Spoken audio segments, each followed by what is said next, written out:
নমস্কার। ভগবান শ্রী শ্রী রামকৃষ্ণ পরমহংসদেব, পরম আরাধ্যা শ্রী শ্রী মা শারদামণি এবং বীর সন্ন্যাসী স্বামী বিবেকানন্দের রাতুল চরণে আমার ভক্তিপূর্ণ ভূমিষ্ঠ প্রণাম জানিয়ে শুরু করছি ভক্তের দরবার ইউটিউব চ্যানেলের শ্রীরামকৃষ্ণ ভক্ত মালিকা পাঠ। আমি প্রণাম জানাচ্ছি পরম পূজ্যপাদ শ্রীমৎ স্বামী গম্ভীরানন্দ মহারাজজির রাতুল চরণে। আজকে আমরা পড়ব স্বামী শিবানন্দের কথা। স্বামী শিবানন্দ যে ব্রাহ্মণ বংশে জন্মগ্রহণ করিয়াছিলেন, ভূকৈলাসের রাজবংশের সহিত সম্পর্কিত তাহাদেরও উপাধি ছিল ঘোষাল। তাহার পিতা শ্রীযুক্ত রামকানাই ঘোষাল মোক্তারি পাশ করিয়া বারাসাতে আইন ব্যবসা আরম্ভ করেন এবং উহাতে খ্যাতি ও প্রতিষ্ঠা লাভান্তে রানী রাসমণির মোক্তার নিযুক্ত হন। কলিকাতা হইতে যশোহরগামী বড় রাস্তার উপরে রানীর একটি ছোট কাছারি বাড়ি ছিল। ঘোষাল মহাশয় ওই বাড়িতেই সপরিবারে বাস করিতেন এবং ওই বাড়িতেই 1261 সালের 2রা পৌষ, ইংরেজি 16ই ডিসেম্বর 1854 চান্দ্র অগ্রহায়ণ কৃষ্ণা একাদশী তিথিতে বৃহস্পতিবার বেলা 11:10 স্বামী শিবানন্দ জন্মগ্রহণ করেন। তাহার পূর্ব নাম ছিল তারকনাথ ঘোষাল।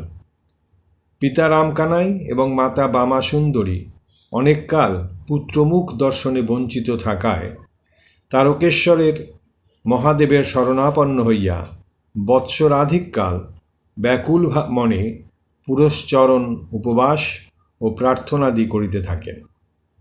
অবশেষে একদিন রাত্রে বামাসুন্দরী স্বপ্নে দেখিলেন বাবা তারকেশ্বর সম্মুখে উপস্থিত হইয়া বলিতেছেন, তোমাদের ভক্তিতে আমি তুষ্ট হইয়াছি, তুমি সুপুত্রের জননী হইবে। তারকেশ্বরের কৃপায় লব্ধ সন্তানের নাম হইল তারক, আর তাহার আদরের ডাক নাম হইল ফুনু।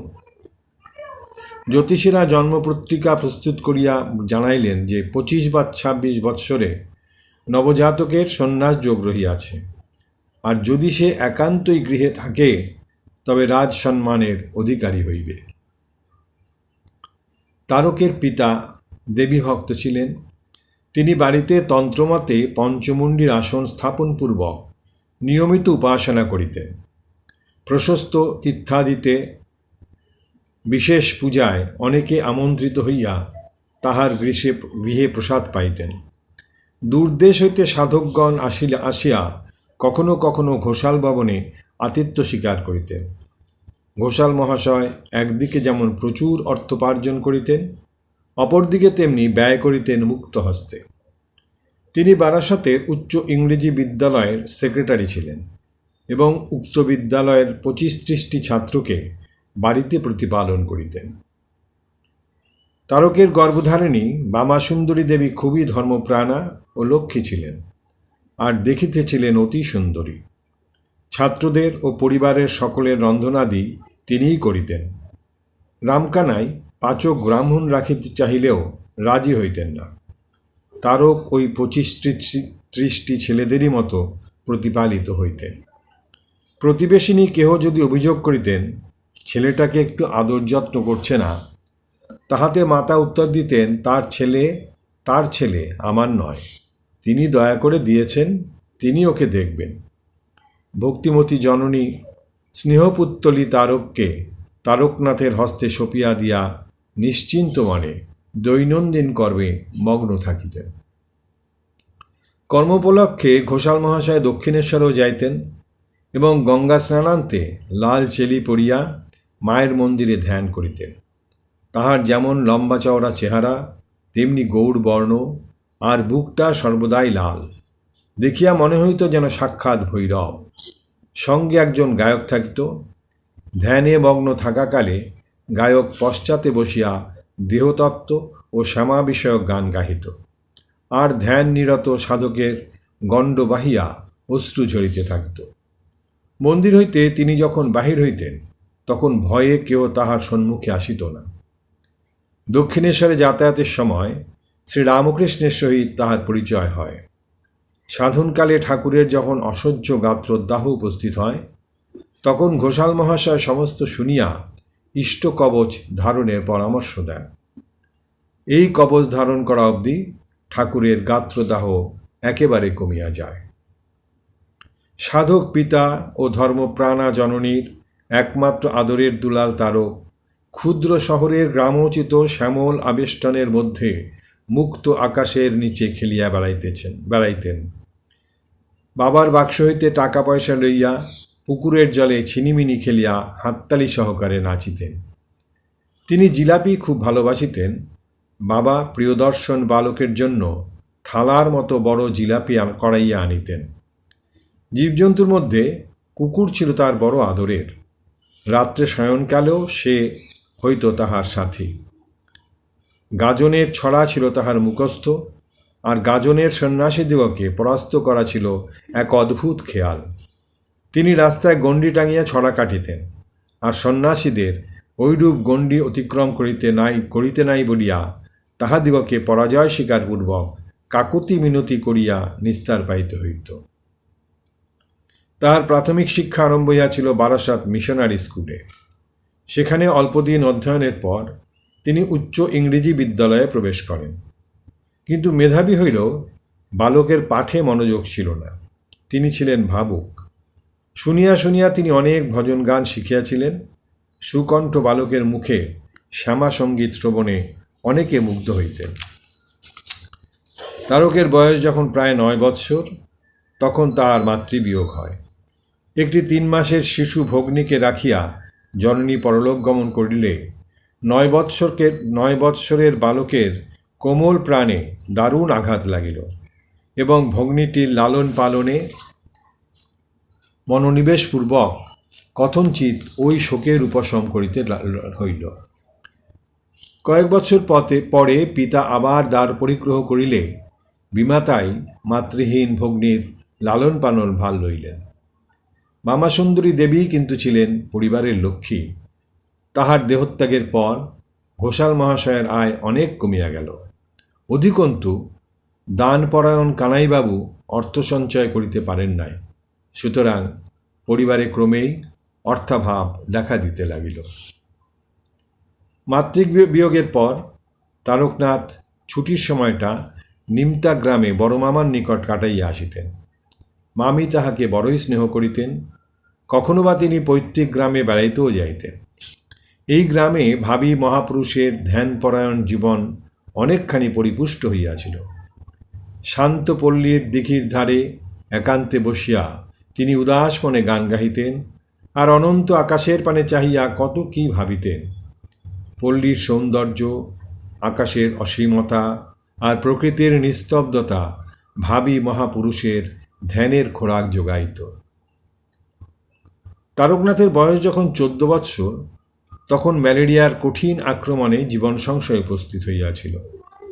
আরোগ্য লাভান্তে তিনি অন্যত্র বায়ু পরিবর্তনের জন্য যান এবং বৎসরাধিক পরে সম্পূর্ণ সুস্থ শরীরে বারাসাতে ফিরিয়া পুনর্বার পাঠ্যাভ্যাসে মন দেন। ইহার প্রায় বৎসরাধিক কালের মধ্যেই 2টি পারিবারিক দুর্ঘটনায় তিনি খুবই ব্যথিত হন। তাহার দিদি চণ্ডীদেবী 2টি সন্তানের মাতা হইয়া অকালে মৃত্যুমুখে পতিত হন এবং মধ্যমা ভগিনী ক্ষীরদাও বালবিধবা হইয়া পিতৃগৃহে আশ্রয় নন। 9 বর্ষ বয়স হইতে পরপর এইরূপ দুঃখের সম্মুখীন হইলে শুদ্ধ মনে স্বভাবতই বৈরাগ্য আসে। স্বভাবত অন্তর্মুখ তারকনাথ যে অতঃপর অন্তরের আরও নিবিড়তর প্রদেশে ডুবিয়া গিয়া প্রাণের দেবতার অমৃত স্পর্শের জন্য লালায়িত হইবেন, ইহা আমরা সহজেই বুঝিতে পারি। প্রবেশিকা শ্রেণীতে পড়িতে পড়িতে তিনি এই অন্তর্দ্বন্দ্বের গুরুভারে পীড়িত হইয়া অকস্মাৎ তীর্থাদি ভ্রমণে বহির্গত হইলেন। পাঠ্যাভ্যাস এখানেই সমাপ্ত হইল। কিন্তু স্বাবলম্বী তারকনাথ নিজের পায়ে দাঁড়াইবার প্রয়োজন বোধে রেলওয়েতে চাকরি লইলেন। এই চাকরি উপলক্ষে তাহাকে কয়েক বৎসর পশ্চিমাঞ্চলে গাজিয়াবাদ, মোগলসরাই প্রভৃতি স্থানে কাটাইতে হইয়াছিল। তৎকালীন মনোভাব সম্বন্ধে তিনি নিজেই বলিয়াছিলেন, ছেলেবেলা থেকেই সংসার ভালো লাগতো না, প্রাণে ধর্মভাবও ছিল, আর কখনো বিয়ে করে সংসারে বদ্ধ হব না এ ভাবও হৃদয়ে বদ্ধমূল ছিল। দেশ ভ্রমণ করব, নানা তীর্থাদি দেখে বেড়াবো, এই ইচ্ছাটাও বোধহয় জন্মগত ছিল। রেলে চাকরি করতাম আর ভগবানকে ডাকতাম। শৈশব হইতেই তিনি মা কালীর ভক্ত ছিলেন, কিন্তু তাহার কেবলই মনে হইত বিরাট ভগবান কি করে এতটুকু মূর্তির ভিতর বদ্ধ হয়ে থাকা সম্ভব। জ্যোৎস্না রাত্রে আকাশের দিকে তাকাইয়া বা অন্ধকারে নক্ষত্রপুঞ্জের প্রতি দৃষ্টি নিবদ্ধ করিয়া তিনি আপনাকে বিলাইয়া দিতে চাইতেন এক নিরাকার সর্বব্যাপীর মধ্যে। আর আকাশে মেঘসঞ্চার হইলে তৎপশ্চাতে তিনি আভাস পাইতেন সেই অব্যক্ত অসীমের। গাজিয়াবাদে বাসকালে তিনি একতারা লইয়া আপন মনে ভজন গাইতেন।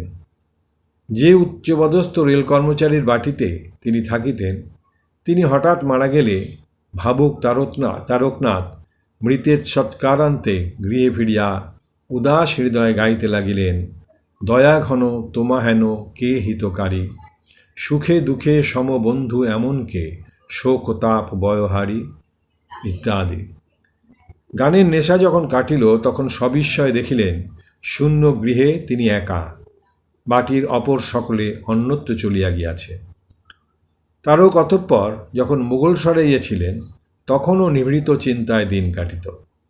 বস্তুত ইহা ছিল তাহার স্বভাব। তাহার অন্তর্লীন মন তখন হইতে স্থির করিয়া লইয়াছিল যে এই পঞ্চেন্দ্রিয় গ্রাহ্য জগতের পশ্চাতে যে সত্য শিব সুন্দর আছেন তিনিই একমাত্র ধ্যেয়। আর তাহার মনে চিন্তা উঠিত, সমাধি জিনিসটা কি?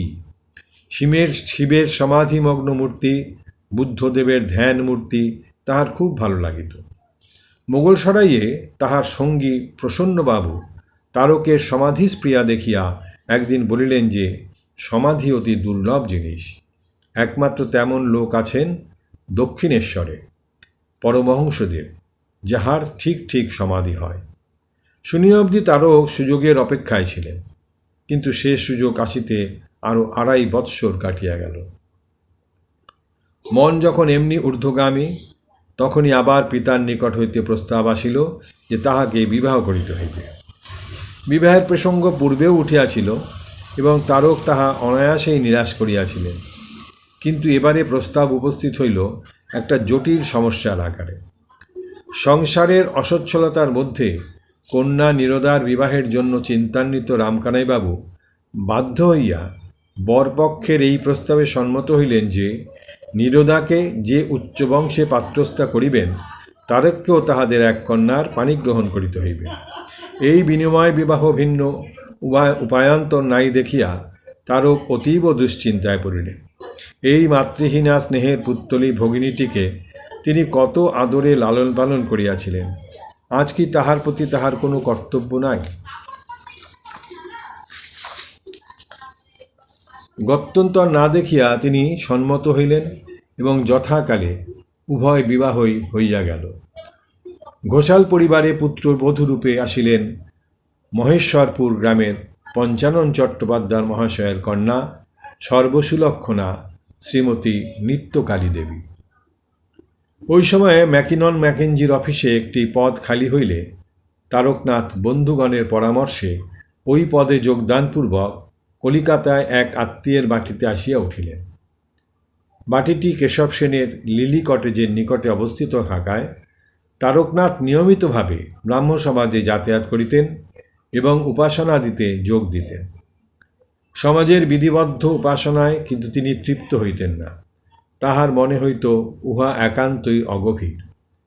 তাই গৃহে ফিরিয়া রাত্রে চক্ষের জলে ভাসিয়া ভগবানের নিকট প্রাণের আকুলতা নিবেদন করিতেন, হে প্রভু, আমায় ঠিক পথের সন্ধান দাও। ছুটির দিনে তিনি বাড়িতে যাইতেন, কিন্তু নিত্যকালী দেবীর প্রতি ভরণ পোষণ ব্যতীত অন্য কোনো দায়িত্ব স্বীকার করিতেন না। পরিবারের এক সংকট মুহূর্তে স্বীয় কর্তব্য পালন করিয়াছেন বলিয়া তিনি আদর্শ ছাড়িতে পারেন না। তাই সহধর্মিণীকে মনের ভাব জানাইয়া নিজেকে সমস্ত মায়িক সম্পর্ক হইতে মুক্ত রাখিতেন। যে আত্মীয়ের গৃহে তারকনাথ বাস করিতেন, কিছুদিন পরে তিনি সিমলাপল্লীতে রামচন্দ্র দত্ত মহাশয়ের বাটির নিকটে উঠিয়া আসিলেন। ইংরেজি 1880 অব্দের শেষ ভাগে একদিন পরমহংসদেব রামবাবুর বাটিতে শুভ পদার্পণ করিলে সংবাদ পাইয়া তারকনাথ সেখানে উপস্থিত হইলেন। গিয়া দেখেন এক ঘর লোক উৎকর্ণ হইয়া ঠাকুরের অমৃতবাণী পান করিতেছেন। ভিড় ঠেলিয়া অগ্রসর হইয়া দেখিলেন ঠাকুর ভাবাবস্থ, আড়ষ্টস্বরে বলিতেছেন, আমি কোথায়? একজন কহিলেন, রামের বাড়িতে। ঠাকুর ও ও বলিয়া খানিক চুপ করিয়া থাকিয়া সমাধি তত্ত্ব বলিতে লাগিলেন। তারকের মন আনন্দে নাচিয়া উঠিল। যে জিনিসটা জানিবার জন্যে তাহার এত আগ্রহ, আজ প্রত্যক্ষানুভূতির সম্পন্ন ঠাকুরের আচরণে ও শ্রীমুখের বাণীতে তাহারই সবিশেষ পরিচয় পাইলেন। কথা শেষে তারক বাটিতে ফিরিতে উদ্যত হইলে রামবাবু তাহাকে ধরিয়া রাখিলেন এবং প্রসাদ গ্রহণ করাইলেন। দেবমানবের প্রথম সন্দর্শনেই তারকনাথের মন প্রাণ তাহার চরণে অর্পিত হইল। তিনি পুনর্বার তাহার দর্শনের জন্য আকুল হইয়া দক্ষিণেশ্বরবাসী এক সহকর্মীর সহিত পরামর্শক্রমে স্থির করিলেন যে শনিবারে অফিসের ছুটির পর সেখানে যাইবেন। চলতি নৌকায় দক্ষিণেশ্বর উপস্থিত হইয়া প্রথমে বন্ধুর বাটিতে উঠিলেন এবং সন্ধ্যার সময় কালীবাড়িতে গেলেন। আলোকের বিদায়ের সঙ্গে সঙ্গে আঁধারের তরল ছায়া যখন উদ্যানের সর্বত্র ছড়াইয়া পড়িতেছে, কোন এক অজানা যেন ধীর পদক্ষেপে অগ্রগামী। ঠাকুর তখন পশ্চিম দিকের গোল বারান্দায় গঙ্গার দিকে মুখ করিয়া যেন কাহার আগমন প্রতীক্ষায় আছেন। তারক আবিষ্টের ন্যায় তাহাকে প্রণাম করিলে তিনি সস্নেহে জিজ্ঞাসা করিলেন, তুমি আগে কোথাও আমায় দেখেছিলে কি? তারক রামবাবুর বাড়ির সন্দর্শনের কথা বলিলে তিনি রামবাবুর কুশল জিজ্ঞাসান্তে তারককে সঙ্গে লইয়া গৃহে প্রবেশ করিলেন এবং ছোট খাটটিতে বসিলেন। ঠাকুরকে দেখিয়াই তারকের মনে হইয়াছিল যেন মা, তিনি পুরুষ কি স্ত্রী এরূপ চিন্তা মনে আসিল না। গৃহে প্রবেশ করিয়া সাক্ষাৎ জননী জ্ঞানে ঠাকুরের ক্রোড়ে মস্তক রাখিয়া পুনর্বার প্রণাম করিলেন এবং ঠাকুরও তাহার মাথায় হাত বুলাইয়া দিতে লাগিলেন, যেন কত আপনার জন। ঠাকুরের চক্ষে করুণা ঝরিয়া পড়িতেছে। ততক্ষণে মন্দিরে মন্দিরে আরতির মধুর কাসর ঘণ্টা বাজিয়া উঠিয়াছে। ভাবাবিষ্ট ঠাকুর টলিতে টলিতে মন্দিরের দিকে চলিলেন। তারকও যন্ত্রচালিতবৎ অনুসরণ করিলেন। ঠাকুর জিজ্ঞাসা করিলেন, তুমি সাকার মানো না নিরাকার? তারকনাথ বললেন, নিরাকারই আমার ভালো লাগে। ঠাকুর শুধু বলিলেন, শক্তি মানতে হয়। মন্দিরে আসিয়া ঠাকুর মা কালীকে প্রণাম করিলেন। তারকের ব্রাহ্ম সংস্কার প্রথমে বাধা দিলেও যুক্তি জানাইয়া দিল যে ব্রহ্ম সর্বানুস্যূত হইলে তিনি প্রতিমাতেও থাকিবেন না কেন। সুতরাং তিনি সশ্রদ্ধ প্রণাম করিলেন।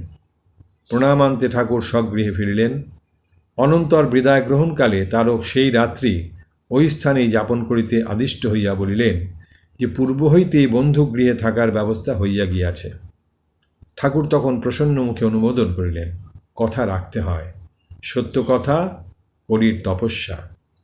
খানিক মৌন থাকি আবার বলিলেন, আচ্ছা, কাল এসো। শ্রীরামকৃষ্ণ চরণে অর্পিত প্রাণ তারকনাথ ভদ্রতার খাতিরে বন্ধুগৃহে পরদিবস অপরাহ্ন পর্যন্ত কাটাইয়া সন্ধ্যার প্রাক্কালে শ্রীরামকৃষ্ণ সন্নিধানে সমুপস্থিত হইলে তিনি তাহাকে সস্নেহে গ্রহণ করিলেন এবং রাত্রিতে সযত্নে প্রসাদী লুচি খাওয়াইয়া দক্ষিণের বারান্দায় শয়নের স্থান নির্দেশ করিয়া দিলেন। মনের আনন্দে সে রাত্রে তারকের ঘুম হইল না। মধ্যরাত্রে দেখেন উলঙ্গ ঠাকুর ভাবের ঘোরে পায়চারি করিতেছেন আর আপন মনে কি যেন বলিতেছেন। পরে বারান্দায় আসিয়া জড়িত কণ্ঠে বলিলেন, ওগো, ঘুমিয়েছ কি? সঙ্গে সঙ্গে উঠিয়া তারক বলিলেন, না তো, ঘুমোইনি। আদেশ হইল, একটু রামনাম শোনাও তো। তারক রামনাম গাইতে লাগিলেন। এইরূপে দিব্য আবেশে রাত্রিযাপনান্তে সকালে বিদায় লইতে গেলে ঠাকুর বলিলেন, আবার এসো। একলা। পরবর্তী দর্শনের সময় ঠাকুর আরও কৃপা করিলেন। সেই দিন হঠাৎ স্বীয় শ্রীচরণ তারকের বক্ষে তুলিয়া দিয়া দিব্য স্পর্শে তাহাকে এক ইন্দ্রিয়াতীত অনুভূতি রাজ্যে লইয়া গেলেন। বাহ্যক জ্ঞান শূন্য হইয়া কতক্ষণ ছিলেন তারক তাহা বুঝিতে পারেন নাই। যখন জ্ঞান হইল, দেখেন ঠাকুর মাথায় হাত বুলাইতে বুলাইতে বলিতেছেন, মা নেমে এসো, নেমে এসো। সেই স্পর্শে তারক সেই দিন ঠিক ঠিক অনুভব করিলেন যে তিনি শাশ্বত চিরন্মুক্ত আত্মা, আর ঠাকুর সেই সনাতন আদি কারণ ঈশ্বর, জগতের কল্যাণের জন্য নরদেহে অবতীর্ণ হইয়াছেন। অনুভূতিতে ঠাকুরকে ওইরূপে জানিলেও দৈনন্দিন ব্যবহারে উভয়ের সম্বন্ধ ছিল মাতা ও সন্তানের। কথামৃতেও চতুর্থ ভাগ পঞ্চম খণ্ড প্রথম পরিচ্ছেদ অখণ্ড সংস্করণের 207 পাতা এটি আছে। বলছেন, কথামৃতেও ইহার আভাস পাওয়া যায়। একদিন কথামৃতকার উপস্থিত হইয়া দেখিলেন ঠাকুর তারকের চিবুক ধরিয়া আদর করিতেছেন। তাহাকে দেখিয়া বড়ই আনন্দিত হইয়াছেন। বস্তুত উভয়ের সহজ মিলনের মধ্যে ঐশ্বর্যের স্থান ছিল না। তারক বলিয়াছিলেন, ঠাকুর যে ঈশ্বর সে কথা এখন যত দিন যাচ্ছে ততই বুঝতে পারছি। আগে ঠাকুরের ভালোবাসার বন্ধনেই তার কাছে ছিলাম, তিনিও ওরূপ ভালোবাসতেন। কেউ অবতার, ভগবান ইত্যাদি বললে বিরক্ত হতেন, ওতে আপন বুদ্ধি যেন একটু কমে যায়। তারক যতই স্বাধীন স্বাবলম্বী হোক না কেন এবং শৈশব হইতে যতই দুঃখের সহিত সুপরিচিত থাকুক না কেন, তাহার অন্তরটি ছিল বড়ই কোমল। কখনো বা তাহার মনে হইত ঠাকুরের নিকট খুব কাঁদেন। বকুলতলায় একদিন তাহাকে কাঁদিতে দেখিয়া ঠাকুর বলিয়াছিলেন, দেখ, ভগবানের কাছে কাঁদলে তার বাড়ি দয়া হয়, জন্ম জন্মান্তরের মনের গ্লানি অনুরাগ অশ্রুতে ধুয়ে যায়। আর একদিন পঞ্চবটিতে ধ্যানকালে ঠাকুরকে ঝাউতলার দিক হইতে আসিতে দেখিয়া তাহার হু হু করিয়া কান্না পাইল, বুকের ভিতর গুড় গুড় করিয়া উঠিল এবং শরীর এমনি কাঁপিতে লাগিল যে আর থামে না। বস্তুত কুণ্ডলিনী জাগরণ যেন ঠাকুরের মুঠোর মধ্যে ছিল। তিনি না ছুঁইয়া দূরে দাঁড়াইয়া কৃপা কটাক্ষে তাহা করিতে পারিতেন। দক্ষিণেশ্বরে ঠাকুরের নিকট যাহারা থাকিতেন, তিনি তাহাদেরকে রাত্রি 3টার সময় উঠাইয়া ধ্যানে বসাইতেন। কোনোদিন বা কীর্তন হইত, সঙ্গে খোল বাজিত, আবার কোনোদিন নৃত্য হইত। লাজুক কেহ বসিয়া থাকিলে ঠাকুর জোর করিয়া নাচাইতেন। ঠাকুরের সঙ্গগুণে রাত্রি 3টায় ওঠা তারকের এমনই সহজসিদ্ধ হইয়া গিয়াছিল যে শেষ বয়সেও এই অভ্যাস অটুট ছিল। দক্ষিণেশ্বরে তখন ভয়ে ভয়ে থাকিতে হইত, কারণ সদা সর্বদা সতর্ক ঠাকুর চাহিতেন তাহার যুবক ভক্তগণ অনুক্ষণ ভগবৎভাবে বিভোর থাকেন। রাত্রে তাহার ঘুম বড় একটা হইত না। তারক প্রভৃতিকে ডাকিয়া বলিতেন, হ্যাঁ রে, তোরা কি এখানে ঘুমোতে এসেছিস? সারা রাত যদি ঘুমিয়ে কাটিয়ে দিবি, তবে মাকে ডাকবি কখন?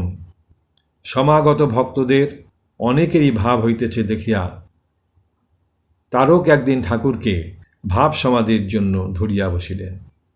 ঠাকুর বলিলেন, হবে রে হবে, এত উতলা হচ্ছিস কেন?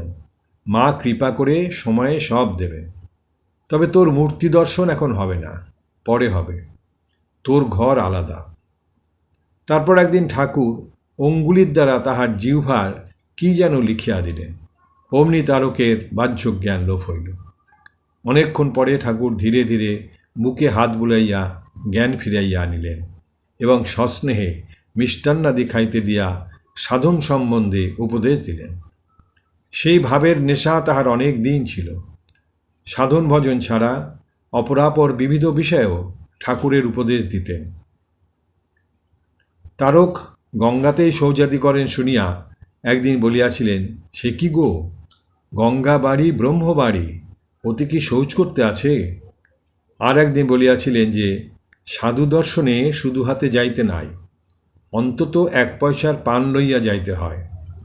তারক সে উপদেশ পালন করিতেন। এতদ্ব্যতীত তিনি একদিন অভিমান ত্যাগ করাইবার জন্য তারকনাথকে দক্ষিণেশ্বরে ভিক্ষায় পাঠাইয়াছিলেন। অপর এক সময়ে ঠাকুর তাহাকে বলিলেন, দেখো এখানে কত লোক আসে, কিন্তু কার বাড়ি কোথায় বা কার ছেলে এসব কাউকে কখনো জিজ্ঞাসা করিনি, জানতে ইচ্ছাও হয় না। তোকে প্রথম দেখেই মনে হয়েছে তুই এখানকার লোক, আর তোর বাড়ি কোথায়, বাপের নাম কি ইত্যাদি খবর জানতে ইচ্ছা হচ্ছে। কেন বলতো? তারক পিতৃপরিচয় দিলে ঠাকুর আনন্দে বলিয়া উঠিলেন, বটে, তুই কানাই ঘোষালের ছেলে?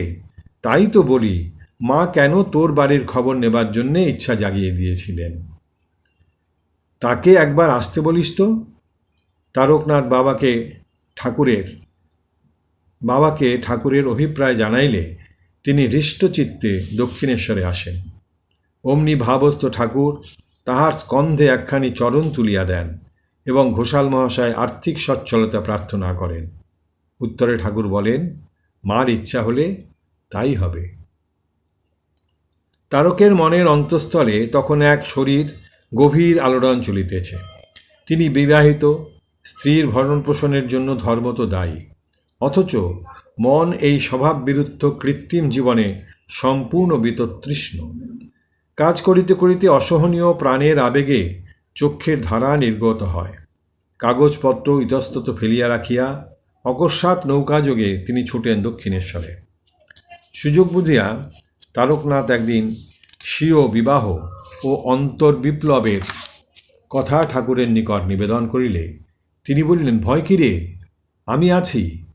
স্ত্রীর যতদিন বেঁচে থাকবে তাকে দেখাশোনা করতে হবে বই কি। একটু ধৈর্য ধর, মা সব ঠিক করে দেবেন। বাড়িতে মাঝে মাঝে যাবি, আর যেমন বলে দিচ্ছি তেমনটি করবি। তার কৃপায় স্ত্রীর সঙ্গে থাকলেও কোনো ক্ষতি হবে না। এই বলিয়া তারকের বক্ষে ও মস্তকে হাত দিয়া খুব আশীর্বাদ করিলেন। আর একবার তিনি তারককে নিদ্রার পূর্বে চিত হইয়া শুইয়া ভাবিতে বলিয়াছিলেন, যেন মা কালী বুকের উপর দাঁড়াইয়া আছেন। ঐরূপ ভাবনার ফলে ভক্তিলাভ ও কামজয় হয়।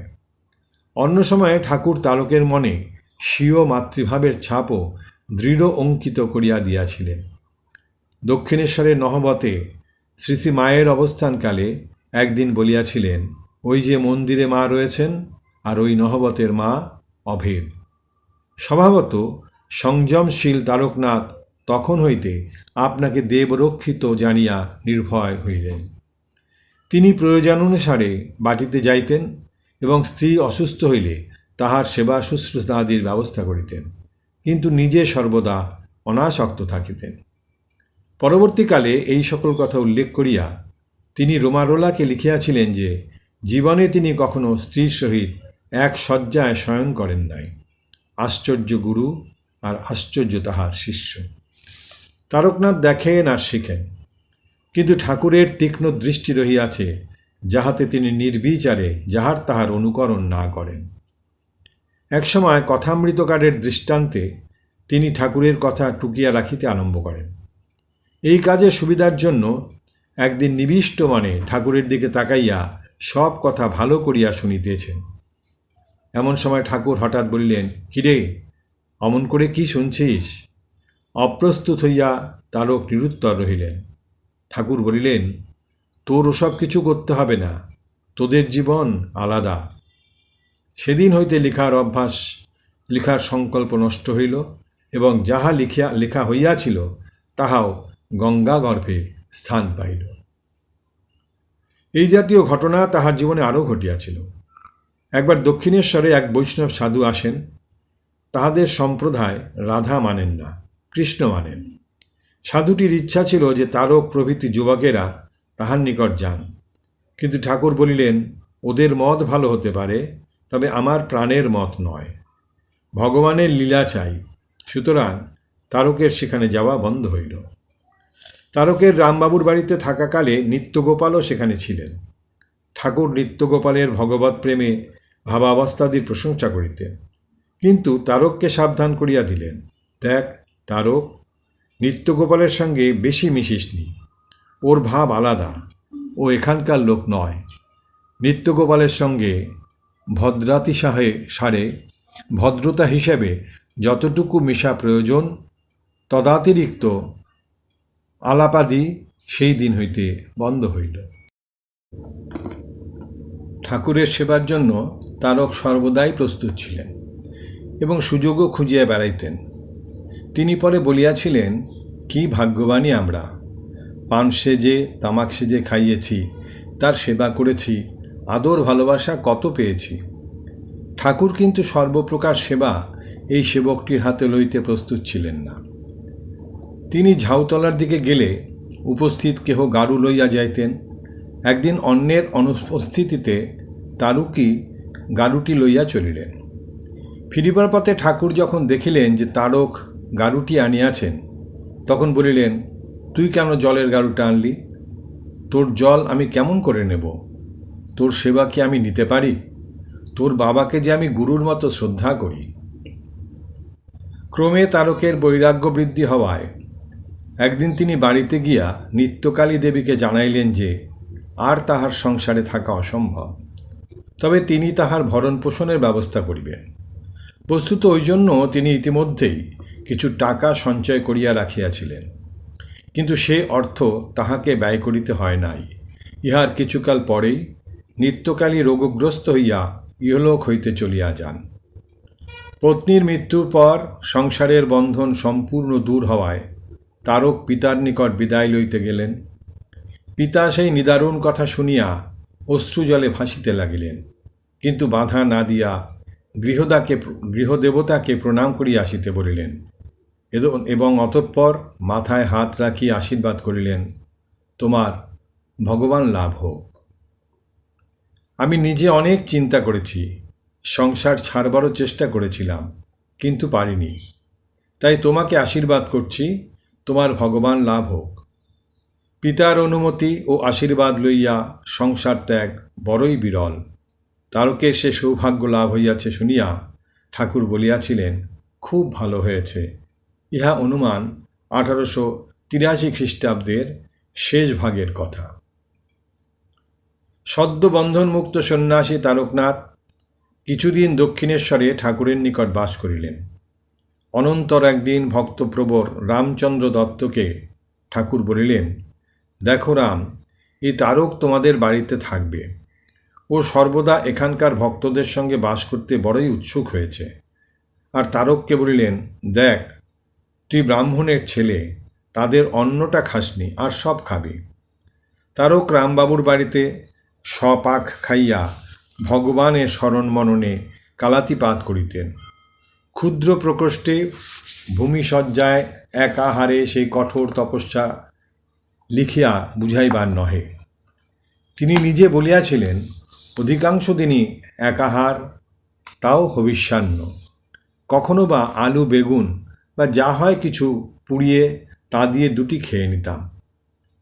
দেহের আরামের জন্য সময় দিতে আদৌ ইচ্ছা করত না। কথামৃতে আছে, তারকের অবস্থা এখন অন্তর্মুখ, তিনি লোকের সঙ্গে বেশি কথা কন না। পথ চলিতে তাহার দৃষ্টি পদাঙ্গুষ্ট নিবদ্ধ থাকিত।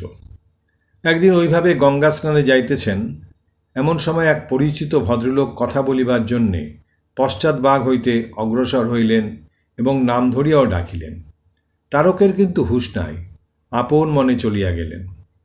ভদ্রলোক ভাবিলেন তারক দাম্ভিক, কিন্তু উভয়ের পরিচিত এক বন্ধু বুঝাইয়া দিলেন যে উহা অন্তর্লীন অবস্থা, ইহার সহিত আলাপ করিতে হইলে সন্মুখ হইতে অগ্রসর হওয়া আবশ্যক। অপর একদিন ভদ্রলোক ঐরূপ করিলে তারক অতি বন্ধুভাবে আলাপ করিলেন এবং ভদ্রলোকের খেদ দূর হইল। আত্মনিমগ্ন ও নিঃসঙ্গ তারক প্রাণের আবেগে তখন সব সময় আবাসস্থলেও থাকিতে পারিতেন না। তাহার নিজের কথায় জানা যায়, এমন অনেক সময় গেছে যখন বিডন স্কোয়ারে ও হেদোয় রাতভর ধ্যান ভজন করে কাটিয়ে দেওয়া যেত। কখনো বা কালীঘাটে এবং কেওড়াতলায়ও ধ্যান ভজন করেছি। রামবাবুর বাড়ি হইতে তিনি কাকুরগাছিতে গমন করেন। তখন ওই অঞ্চল জঙ্গলাকীর্ণ, লোকজনের যাতায়াত বিশেষ ছিল না। বাগানে একটি মালি মাত্র থাকিত। সেখানে আম গাছ তলায় ধুনি জ্বালাইয়া তিনি দিনরাত ধ্যান জাপে কাটাইতেন। দিনে একবার ভিক্ষায় বাহির হইয়া যাহা পাইতেন তাহাতেই ঘূর্ণিবৃত্তি করিতেন। পরিধানে একমাত্র কাপড় ছাড়া শরীরে অন্য আবরণ থাকিত না, আর দেহ, কেশ প্রভৃতির পরিপাট মোটেই ছিল না। তপস্যাকালে তিনি মধ্যে মধ্যে পদব্রজে দক্ষিণেশ্বরে যাইতেন এবং অনেক সময় রাত্রিকালে সেখানে থাকিতেন। আত্মধ্যানে নিমগ্ন তারক তখন লোক সমাগম এড়াইয়া চলিতেন, সুতরাং দক্ষিণেশ্বরে তাহার উপস্থিতি ভক্তদের নিকট প্রায়শ অজ্ঞাত থাকিত। কাকুরগাছিতে থাকাকালে তিনি একবার শ্রী বৃন্দাবনে গিয়াছিলেন এবং তথা হইতে ব্রজের রজ, তিলকমাটি ও প্রসাদী ছোলা ভাজা আনিয়া তৎসহ দক্ষিণেশ্বরে ঠাকুরকে দর্শন করিতে গিয়াছিলেন। কিঞ্চিত পূর্বে পড়িয়া গিয়া হাত ভাঙিয়া যাওয়ায় ডাক্তার তখন ঠাকুরের হাত বাঁধিয়া রাখিয়াছিলেন। সাধুর ঐরূপ দৈহিক ক্লেশ হওয়া যুক্তিসহ কিনা ইত্যাদি বিষয়ে তখন ভক্তদের মধ্যে আলোচনা চলিত। ঠাকুর তারককে সম্মুখে পাইয়া পরীক্ষার ছলে জিজ্ঞাসা করিলেন, আচ্ছা, লোকে বলে ইনি যদি এত সাধু তবে রোগ হয় কেন? তারক ক্ষণমাত্র চিন্তা না করিয়া সরলভাবে উত্তর দিলেন, ভগবান দাস বাবাজি অনেক দিন রোগে শয্যাগত ছিলেন। কোনো দর্শন বা মতবাদ অবলম্বনে সত্যকে আবৃত করার বা স্বীয় সন্দেহকে ঢাকিবার চেষ্টা এই সরল উত্তরের মধ্যে নাই। কারণ সাধু জীবনের সহিত পরিচিত তারকের জানাই ছিল যে শরীর প্রাকৃতিক নিয়মেই চলে, রোগ হওয়া বা না হওয়ার সহিত সাধুত্বের সম্পর্ক কী। 1886 অব্দে ঠাকুর চিকিৎসার্থে কাশীপুরে আসিলে তারকও তাহার সেবার জন্য তথায় বাস করিতে লাগিলেন। সেবার অবসরে নরেন্দ্রর নেতৃত্বে তখন ধ্যান, ভজন ও শাস্ত্রালোচনা চলিত। বৌদ্ধ ধর্মের এবং নির্গুণ নিরাকার ব্রহ্মের চিন্তাও যথেষ্ট হইত। সমাগত ভক্তদের সহিত নরেন্দ্র এইসব বিষয়ে তর্ক করিতেন কিংবা তারকনাথকে তর্কে লাগাইয়া দিয়া মজা দেখিতেন। ভক্তেরা ইহাদের ভাব বুঝিতে না পারিয়া একসময় ইহাদিওকে নাস্তিক পর্যন্ত মনে করিয়াছিলেন, কিন্তু ঠাকুর বুঝাইয়া দিলেন যে সাধক জীবনের উহা অবস্থা বিশেষ মাত্র, দুশ্চিন্তার কিছু নাই। আজকের মতো আমরা পরম পূজ্যপাদ শ্রীমৎ স্বামী শিবানন্দ মহারাজ্যের জীবন কথা শেষ করছি। আবার পরবর্তী অংশ আগামী দিনে পাঠ করব। জননীং শারদাং দেবীং রামকৃষ্ণং জগদ্গুরুং পাদপদ্মে তয় শ্রিত্বা প্রণমামি মুহুর্মুহুঃ।